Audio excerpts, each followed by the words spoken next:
प्यारे सज्जनों, ऐसा क्यों होता है कि हम सब के साथ अच्छा और शालीन व्यवहार करते हैं, किसी का बुरा नहीं करते, लेकिन फिर भी परिस्थितियां ऐसी बन जाती हैं कि हमारे साथ बुरा हो जाता है। ऐसा हम सबके जीवन में कभी न कभी होता ही है। इन सब परिस्थितियों से बाहर निकलने का सिर्फ एक ही रास्ता है कि आप अपने लिए कुछ लक्ष्य स्थापित करें और उस पर धीरे धीरे कार्य आरंभ करें। शुरुआत में आपको अपना ध्यान केंद्रित करने में थोड़ी मुश्किल होगी, लेकिन कुछ समय बाद आप उन मुश्किलों से बाहर आ जाएंगे। आप हमेशा ध्यान रखिए कि हमारी जिंदगी हमारी सूझबूझ से लिए गए निर्णयों का ही परिणाम है। अपने जीवन में धैर्य धारण करें, महापुरुषों के बताए गए नियमों का पालन करें, उनके वचनों का अनुसरण करें, तभी हम अपनी ज़िंदगी में सच्ची खुशियाँ प्राप्त कर सकते हैं, मुश्किलों से बाहर निकल सकते हैं और जीवन का सच्चा लाभ प्राप्त कर सकते हैं। बहुत समय पहले की बात है, एक बहुत बड़े साम्राज्य का एक बहुत शक्तिशाली राजा था। उस राजा की एक बहुत बुरी बात थी। वो बुरी बात ये थी कि अगर उस राजा के शासन में किसी से कोई गलती हो जाती थी तो वो उसकी सिर्फ एक ही सज़ा देता था। उस राजा के पास 10 जंगली कुत्ते थे और वो राजा उस गलती करने वाले इंसान को उन जंगली कुत्तों के सामने डाल देता था और वो कुत्ते उस इंसान को बहुत ही बुरी मौत देते थे। उस इंसान को इस तरह तड़पा तड़पा कर मारते थे, उसका मांस फाड़ देते थे कि उस इंसान को बहुत ही दर्दनाक मौत मिलती थी। तो गलती चाहे किसी से भी हो, सबकी सजा यही थी। इसीलिए सभी उस राज्य में बड़े खौफ से रहते थे। तो एक बार उस राज्य के महामंत्री से भी एक भूल हो जाती है, एक गलती हो जाती है और वो गलती हिसाब करने में होती है। अब वो महामंत्री राजा से माफ़ी मांगता है, महाराज, मैं इतने सालों से आपके यहाँ काम कर रहा हूँ, मुझसे हिसाब में कुछ गलती हो गई है, मुझे माफ़ कर दीजिए, मैं आपका सेवक हूँ। लेकिन राजा बोलता है, महामंत्री जी, आपको तो पता ही है कि हमारे राज्य में गलती की सिर्फ एक ही सज़ा है और वो सज़ा आपको भी मिलेगी। आप कुछ अलग नहीं है।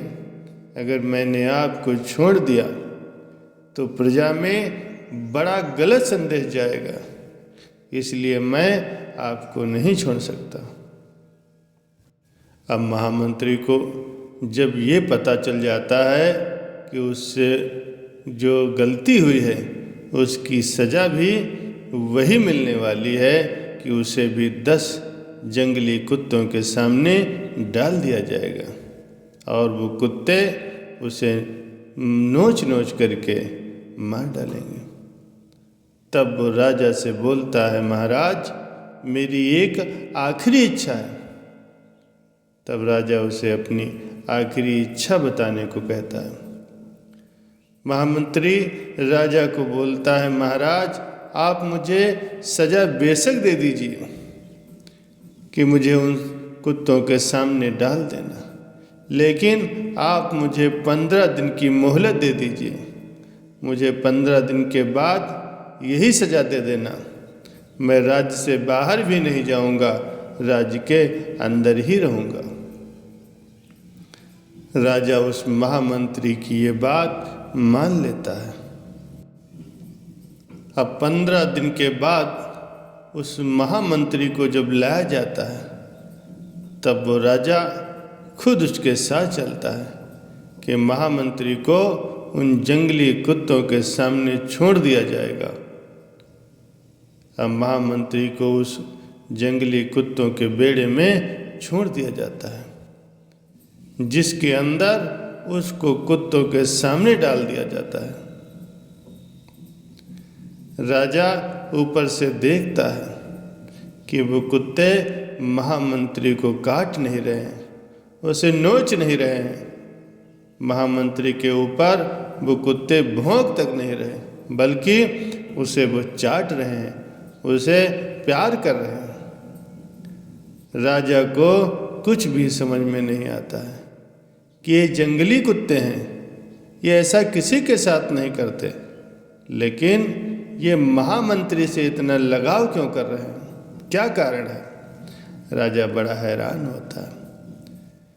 तब नीचे से महामंत्री मुस्कुरा करके बोलता है, महाराज, मुझे पता है कि आपके दिमाग में क्या चल रहा है, आप मुझे ऊपर बुलाइए, मैं आपको बताऊंगा ऐसा क्यों हुआ। राजा उस महामंत्री को ऊपर अपने पास बुलाता है, सभा में बैठालता है और महामंत्री राजा के सामने आकर के खड़ा हो जाता है। तब वो महामंत्री बताता है कि जो आपने मुझे 15 दिन की मोहलत दी थी, उन 15 दिनों में मैंने इन कुत्तों की बहुत सेवा की। इनके कि आपका वचन था कि आप इन कुत्तों के सामने डाल देंगे, और आपने मुझे कुत्तों के सामने डाला भी, लेकिन उन्होंने कुछ नहीं किया, ये बात अलग है। तो राजा मुस्कुरा करके बोलता है, महामंत्री जी, अब तुम्हें छोड़ दिया जाएगा। महामंत्री बोलता है कि महाराज, मैं एक बात आपको बोलना चाहता हूँ। उन कुत्तों की मैंने सिर्फ 15 दिन ही सेवा की और उन कुत्तों का हृदय परिवर्तित हो गया, और आपके साम्राज्य के लिए, आपके लिए मैंने सालों सेवा की, लेकिन आपने उसे बिल्कुल ही अनदेखा कर दिया और मुझे मृत्यु की सजा दे दी, जबकि मुझसे एक मामूली सी गलती हो गई थी। आपने मेरी सेवा को बिल्कुल ही नज़रअंदाज कर दिया। ये मुझे बहुत बुरा लगा, इसलिए मैं अब आपकी सेवा नहीं करूँगा। मैं आपकी नौकरी छोड़ रहा हूँ। और ये कह के महामंत्री वहाँ से चला गया।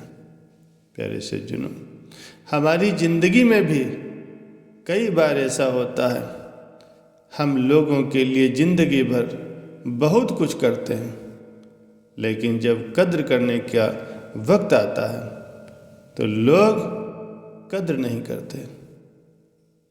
और किसी के लिए अगर कुछ ही दिन आप कुछ अच्छा कर दो तो उसके लिए आप महान बन जाते हैं, आप भगवान का रूप बन जाते हो। इसीलिए ऐसे स्वार्थी लोगों से सदा होशियार रहना चाहिए।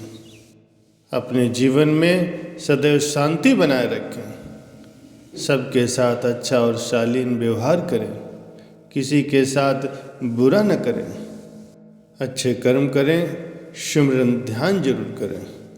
इससे हमारा ये लोक भी सुखपूर्वक व्यतीत होगा और परलोक भी संवर जाएगा।